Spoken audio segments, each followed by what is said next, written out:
Welcome to Email After Hours by SenderScore, powered by Validity. We're your hosts. My name's Guy Hansen. And I'm Danielle Gallant, and this is Email After Hours. Hi, everybody. Today, we have a juicy topic for you. We teased at the end of the last episode.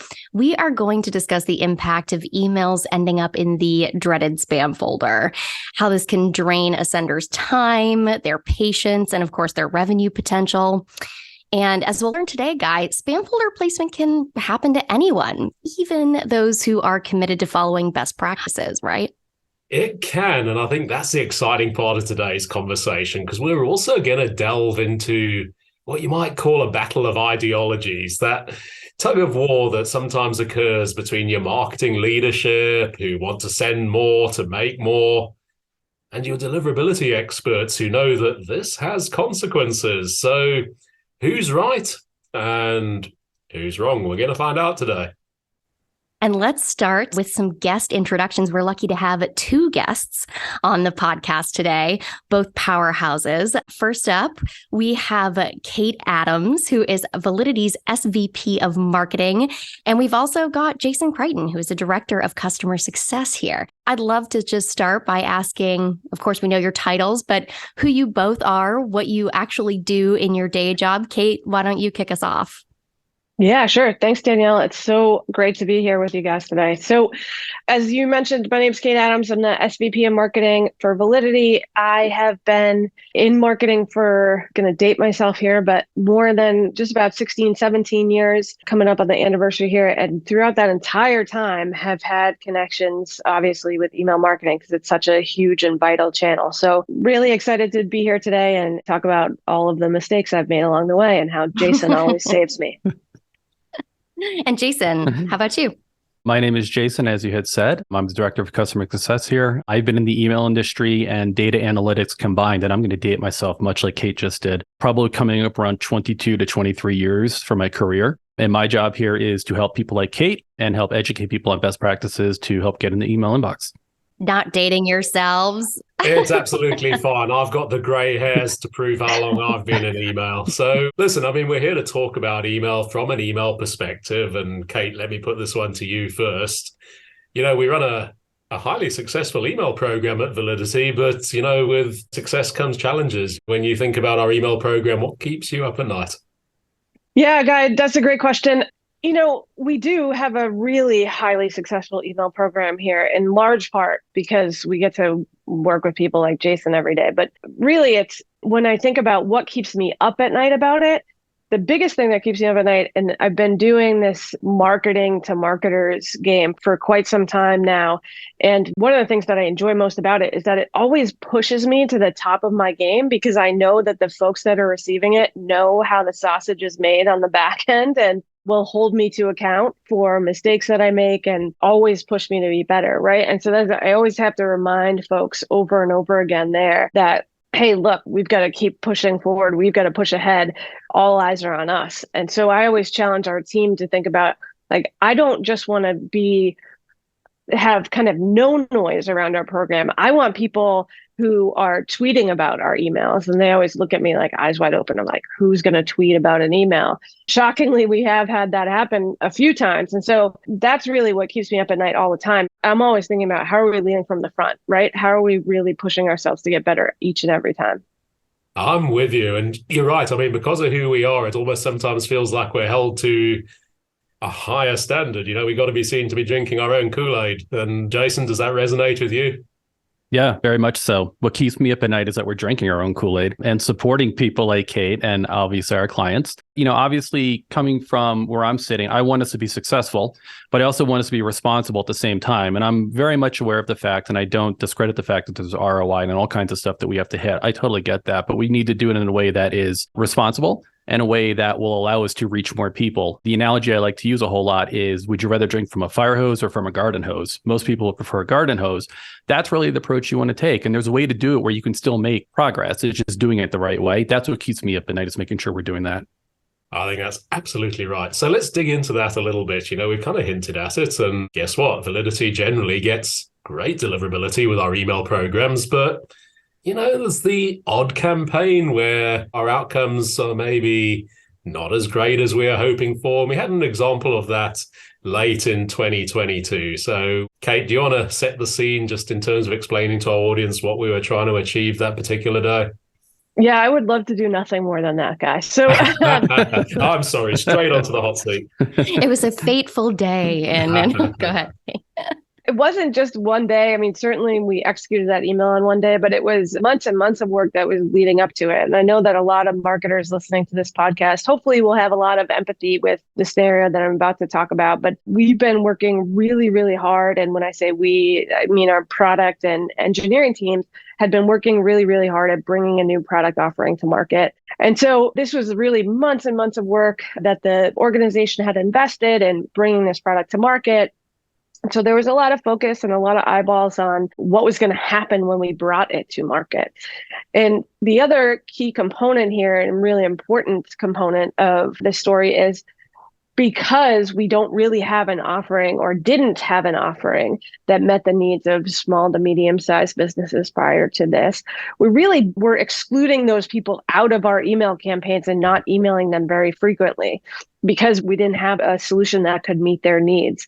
So it was kind of an audience that was outside of our, hey, we always have that go-to audience of these are the folks that we know we can really drive a ton of business value for. Let's make sure we're communicating with them and engaging them and providing them with all of our thought leadership. Whereas like these other folks, we really just kind of cordoned out of our constant communications. What we wanted to do is bring this product to market. And one of the key ways to do that is through email. And so we have a lot of these folks in our database that we meet at various events that opt in and consume our research or participate in our webinar programs or anything, things like that.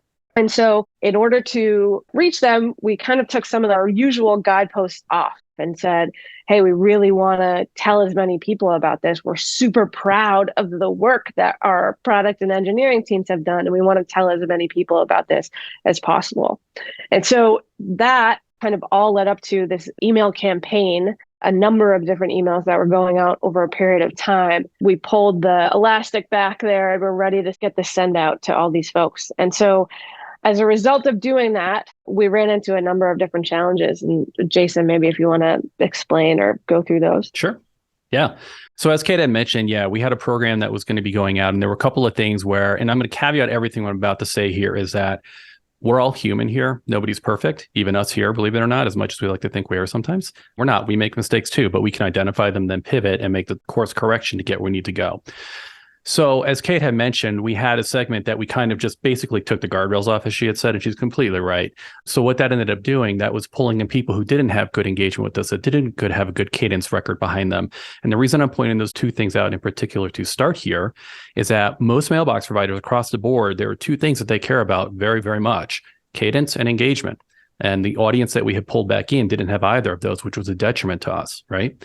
So we really probably needed to think of a way to very slowly bring them ramped up into a more of a regular cadence with us before we push them out to this larger push that we were doing with email here. We didn't do that. So that's a learning item here from us. The other thing that we ran into is that the email that we were pushing, we found out that it kind of fell into what's called this gray mail area, where it's not spam, but it's emails that are sent over a period of time where the activity may be dropping off and people may not be as interested, but it's still a relevant email that's not technically a piece of spam. So gray mail is something you need to think about. It's kind of one of those behind the curtain type things that a lot of people don't really think about. And again, that also comes down to good engagement, good cadence to keep people interacting with what you're doing. So you're showing the mailbox providers that Jason, Kate, Danielle, Guy, they want to see what that email is. We just needed to probably do a little bit more homework ahead of time to prep that group better from what we saw. And I mean, we know segmentation clearly between Jason and Kate here, but elephant in the room, we've said it, we're validity. We are in the deliverability space. And you've sort of said how it happened in the technical sense, right? This was a group that hadn't received email for a while, came back to haunt us a little bit. But how did it happen? Was it a communication issue? Were we forced for timing? Sort of what was the process improvement that could be made there moving forward? I think in terms of what Kate was saying I hope marketers will feel empathy for you. I'm sure so many do. So how can we fix that process? Yeah, from a business perspective, I would say is like, it's always time, right? I know that's what so many marketers will say. It's always time, right? And I think when Jason and I go back and forth and have our great debates, he's like, well, if the launch was in March, we should have started thinking about this in September. So then you could have been warming those people up and built a newsletter, right? He just mentioned the newsletter and I'm eyes wide open, like, okay, now I have to go build an entire newsletter, service that, generate all the content for that, figure out how, you know what I mean? Like, build that whole list. But he's 100% right. Do you know what I mean? But this is the debate that he and I always or routinely have, where it's like a constant negotiation. Jason's like, well, I would have started in September. And I was like, okay, what about December? Do you know what I mean? He's like, well, it's better than March. You know what I mean? And so from a business perspective, what we could have done was really started what I would have done differently was if the deadline was in March and I was really working under the timelines that I really had, which is initial notification in like January-ish that we were going to be ready for March, is I would have started peeling off smaller segments of that inactive or that SMB audience that wasn't hearing from us so much. And even if I had done some like smaller experimentations around that audience and trying to get them in the mix, we did create a bunch of content. The mistake I made was like really just pulling that elastic back way too far, right? On the slingshot analogy that I'm trying to use there. And because we did do things like warm them up with like, hey, first, we're going to send this ebook that we created for small businesses to know about the best practices of email marketing. Hey, and then we created another webinar that was like, these are the basics of email deliverability just to get them in, not really immediately go for the hard sell of, hey, buy this great software solution that we now offer for SMBs.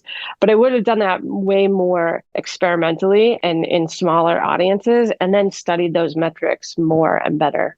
Yeah. And I'm empathetic to the fact that sometimes deadlines don't make things possible. In a perfect world, I'd like to see your warm-up plan or headcount or something like that, team constraints. So I want to be empathetic to the point that it's not always going to be a perfect storm of I have 8 weeks to get ready for this. Sometimes you have 8 hours or you have 8 days if you're really lucky, right? So in those cases, it's just you've got to figure out a way within that time constraint to figure out the best way to do things. So if we had, for example, only 8 hours to get ready, maybe we throttled this over a much larger period of time to kind of help with some of the complaint rates or something like that. There is some smaller things you can do, but I'm empathetic to the fact that it's not always going to be perfect, as much as I would love for it from a deliverability side to be set up with a bow on top and just good to go. I know that's not always going to happen. From a business executive perspective, the other thing I should have done was pushed back a lot on some of the business pressures that were like, hey, we need to get this many customers. We need to get this many within this time frame, and pushed back. And that's not to say I didn't, but I still should have pushed back a little bit more and said, okay, great. That's great that you have this amazing product to bring to market. And it's fantastic that it's going to be ready in March. But given that I have an 8-week window to prepare for this is what this is going to look like, and buying myself more time there. That's kind of the next avenue I wanted to explore anyway. I mean, we joke a little bit about a great debate, but the reality is that it does sort of mean that we find ourselves on opposing sides at times. Jason, you're the custodian of our sending best practices, and your primary duty is to protect Validity's reputation. And Kate, I know that you care about those best practices, but you've also got some big targets in terms of making sure we're sending out enough messaging to generate leads and hit our revenue objectives. And sometimes those two are in conflict with each other. And guess what? It's not just us. I speak to our customers all the time, and I hear that same story from so many of them. Danielle, you're nodding. You know that. I think we saw a lot of this over the last couple of years, and this exact same scenario where it seems like the intention is good, right? Like you want to share something that people are eager to hear. They've opted in to hear it. I'm thinking of, COVID, when there were emergency services messages that needed to go out to huge audiences and there just wasn't that time to be able to do it, or even the holidays. Really, where people just want to get offers out there and just don't ramp up properly. It's not necessarily a bad intention here, but to take a step back, Jason, you mentioned gray mail, but we know the audience, we know what happened. What was the actual impact? We saw some gray mail, we saw maybe some spam folder placement. I'll let you get into that. But I think for a lot of listeners, the next question is, well, what did we do to fix it? Like, did we have an immediate issue that we needed to get out of? And then what would your advice be to senders on how they can, we know kind of how to avoid it, but how to recover? Yep. That's a great question. So the gray mail that you brought up here, so we send predominantly to the B2B side of the house because we're marketing to other companies, obviously. So in B2B filters, Graymail will be a filter setting that the providers can set up on their side. And what we ran into was, after identifying that we were seeing quite a number of Graymail flags come back, that we were seeing a much higher spam placement based on that Graymail flag that was popping up on the emails that we had sent. Some of the things that you can do to get around that, well, I'm not going to say around, I don't want to say like you're trying to cheat the system here, but things that you can do to try and mitigate that are to look at the content. And I really think that this is probably the number one thing you can do if you're running into a Graymail scenario, because the content is not landing the way it should with people. So you probably need to revisit what that creative is, what that message is, what that ask is, et cetera, et cetera. Like, that's a really good chance for you to kind of audit what you're doing. And I'm sure this is close to Kate with the marketing department. You want your marketing to be fresh. You want it to be vibrant. You want it to be something that people want to take a look at. And I feel like if you're starting in the Graymail area, there's a trend of people not doing that. So that's something that you probably want to look at and maybe reconsider what that creative is and what you're offering. A couple of things that we did, Danielle, were obviously we understood the impact of what we had done. And so then what we did was put those constraints back on our program, right? So the big ones for me were the active constraints that we have. So have we seen a sign of life, or have they visited our website or done something with us recently, attended one of our webinars, right? Had a conversation with somebody on our team. Any of those things, we put those constraints back on. So said like, okay, we're not going to go outside of our active window. They have to be defined as active. And so that limited our list down. And so we went back to that. The other thing that we did was we then started really doing some more experiments with that active subset in that SMB audience. And so started really learning about, oh, what do they like? What do they not like?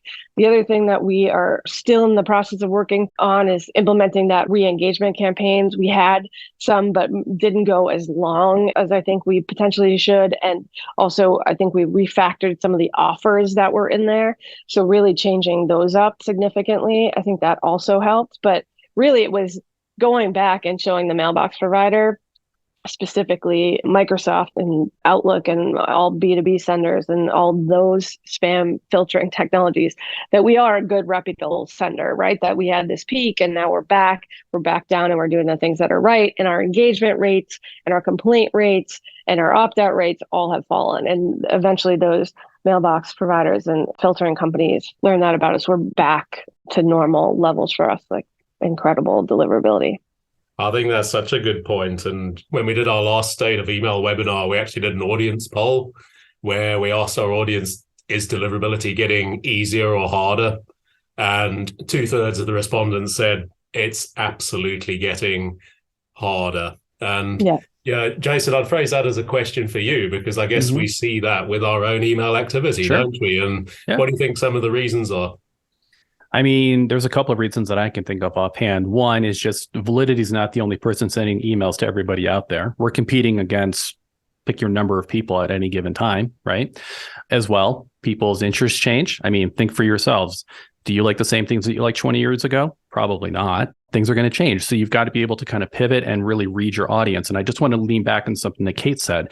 She talked about the engagement piece and kind of segmenting people. I'm a big, strong supporter of, if you do not segment your audience or your list, then you don't really understand who you're sending to. If you don't understand who you're sending to, you don't know how to send to them the right way. So I feel like things like understanding your audience and really understanding what they want, that's the best thing you can do for your list. And it's a little bit of work, but in the long run, it's the best thing you can possibly do in my mind.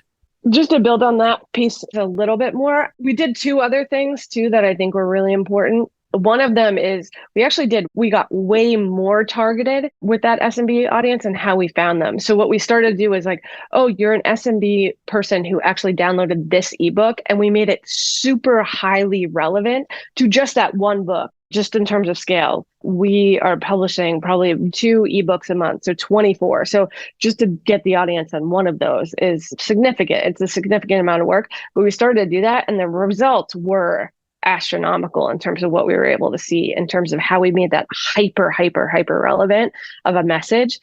And so we were able to get actually the same results that we wanted to get to for that SMB solution, but pivoting in a major way. And it didn't happen over 1 week. It happened over many weeks to get there. The second thing that we did was we blew the dust off our preference center.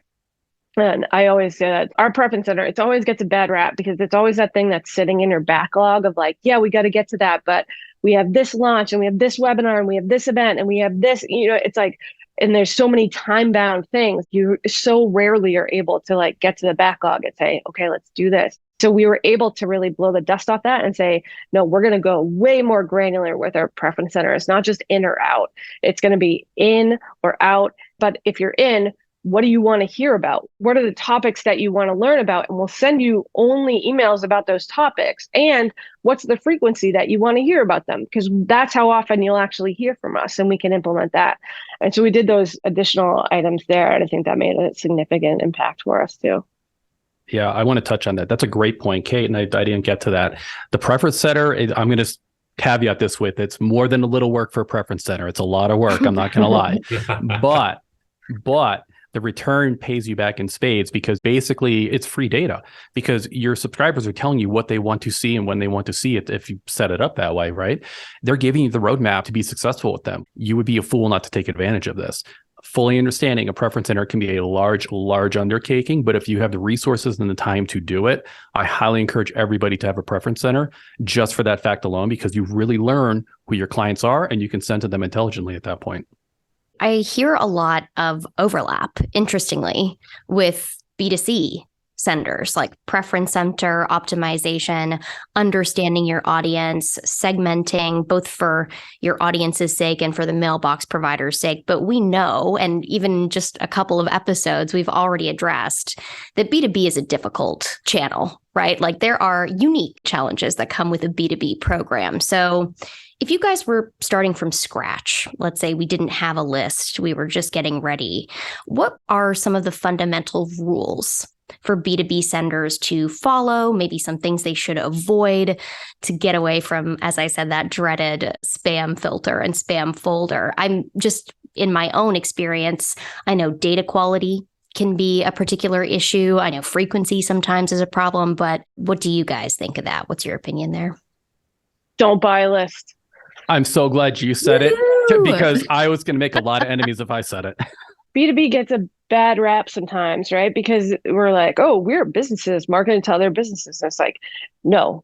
First of all, like there's no such thing. Like I don't just go talk to Amazon. When I want to talk to somebody at Amazon, I go talk to Jeff Bezos. I don't really, that would be amazing, but I don't.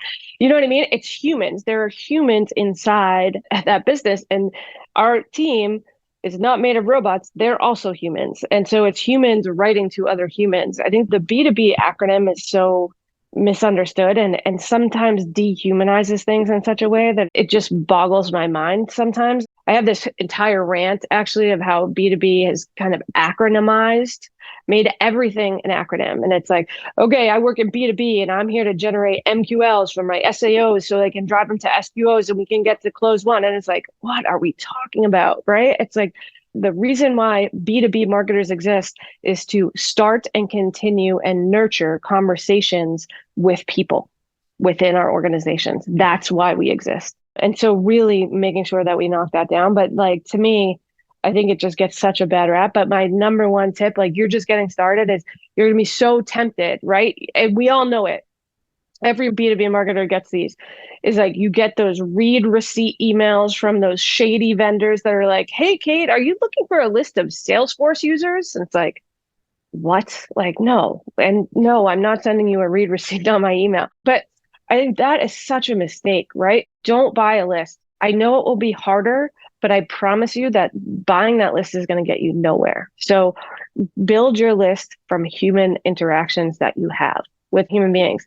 Another big mistake that I see a lot of B2B marketers make is that there are data providers out there like ZoomInfo and like so many others out there that now make it so seamlessly easy to get their data into your CRM, right? That you can have a team of SDRs who are like, cool, I'm going to go do my outreach now and I'm going to bring this data into the CRM and I'm going to go make some phone calls. And I'm not saying your SDR should not do that. Your SDRs 100% should be doing that. We do that. But then that contact does not mean then that is marketable.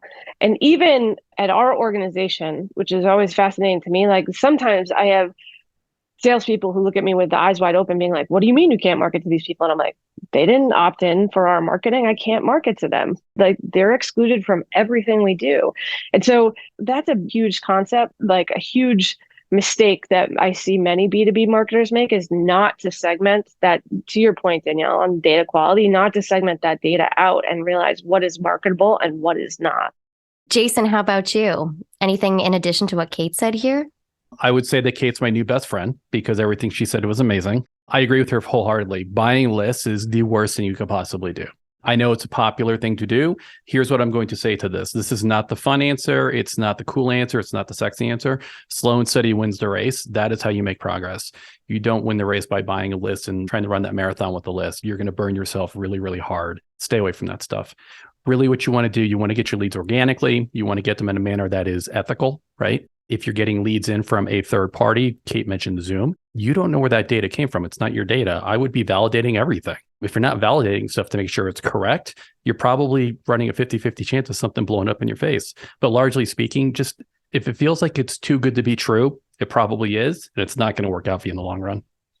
You know, Danielle, I wish we could keep this conversation going all day because it's such a good one. But you know what? We seem to have got to a point where we talked about that creative tension, but we've got Kate and Jason in the same camp, man. They're singing off the same hymn sheet together. It's beautiful. So I feel like this is a perfect opportunity to start wrapping up, but we've got just one or two more quickfire questions for them, don't we? We've got your hot takes coming, guys. So, and I'll throw this out there. So Jason or Kate, whoever has an idea first, please just jump in. And this has been fun so far to hear the answers, both from Guy and Tom. What is one commonly held marketing belief that you disagree with? I'll go first. The one that I would say is sometimes marketers are a bit like lemmings, where we'll go see a headline that comes out that is like, the best time and day to send your email is Tuesday at 10 a.m. And I promised Guy that I would not swear on this episode, as he reminded me as we were getting ready here. So I will not say what I usually say about that, but that is just blasphemy. Spoiler alert, the word I usually use is not blasphemy, but it does begin with a B. But yeah, I just think that is complete and total bogus information. Like, I cannot disagree with that more. Don't be a lemming. There's no such thing as a golden rule for marketers, because I'll tell you right now, if I'm marketing to nurses and Sally, my neighbor, is marketing to high school students, the ideal time for both of those audiences is not the same. So Tuesday at 10 a.m. will not work. So my big thing is don't be a lemming, right? Experiment within your own audience. Find out what works for you. There is no such thing as a golden rule. Like, I just think it's crazy. I love that. Blasphemy is such a good word. I love that you use that. As is bogus. Yes. Bogus. I love it. I'm going to pick something that just happened recently. And again, I'm probably going to not make many friends with this one, but I would argue that the person who hasn't responded to me in 5 years definitely cares about what I have going on today. Not so much. People open up their list for holiday. People open up their list for pushing numbers, sales, et cetera, et cetera, et cetera. If John or Jane Smith hasn't opened an email in 5 years from you when they bought that widget, you know, back in 2012 or whatever we're at right now, they definitely don't care what you're doing right now. It's time to cut them loose. And that's not a popular opinion among many people, but I firmly believe that. 100%. And last one from us, and Kate, we'll put this to you first. We obviously take a lot of interest in everyone's email marketing, not just our own. We see a lot of great examples. We see some not so great examples. What's the worst marketing email you've seen recently? You don't have to name and shame if you want. You can just describe the principle if you're more comfortable with that.